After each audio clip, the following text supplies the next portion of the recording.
आप बताएं वो क्या चीज छोड़े तो आप उसको रिहा करेंगे। आप पीछे ना बैठे, सामने आके बैठे, हम मेज के ऊपर हमारे साथ बैठ जाएं, हम तैयार हैं, हम सामने बैठेंगे, हम पीछे छुप छुप के बातें करने नहीं लगे।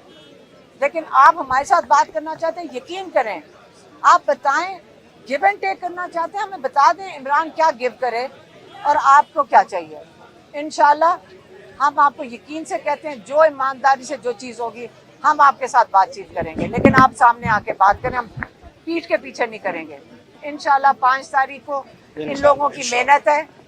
चीफ मिनिस्टर साहब अंदर गए, हमारे यहाँ खोसा साहब थे, अली जफर साहब थे, गौर साहब थे, लेकिन गौर साहब ने तो कल कह दिया था कि आजाद होने लगे 5 तारीख को। आप गौर साहब से जरा कुछ सवाल पूछे, ये क्यों कह रहे हैं कि रहा होंगे, इनको कुछ नहीं, रिहा का नहीं कहा था मैंने, कहा उम्मीद है केस लगे उन्होंने लोग मेरे से पूछ रहे थे, गौर साहब ने कहा, जरा गौर साहब से पूछे अगर इनको कोई खुशखबरी है तो हमें भी बता दें।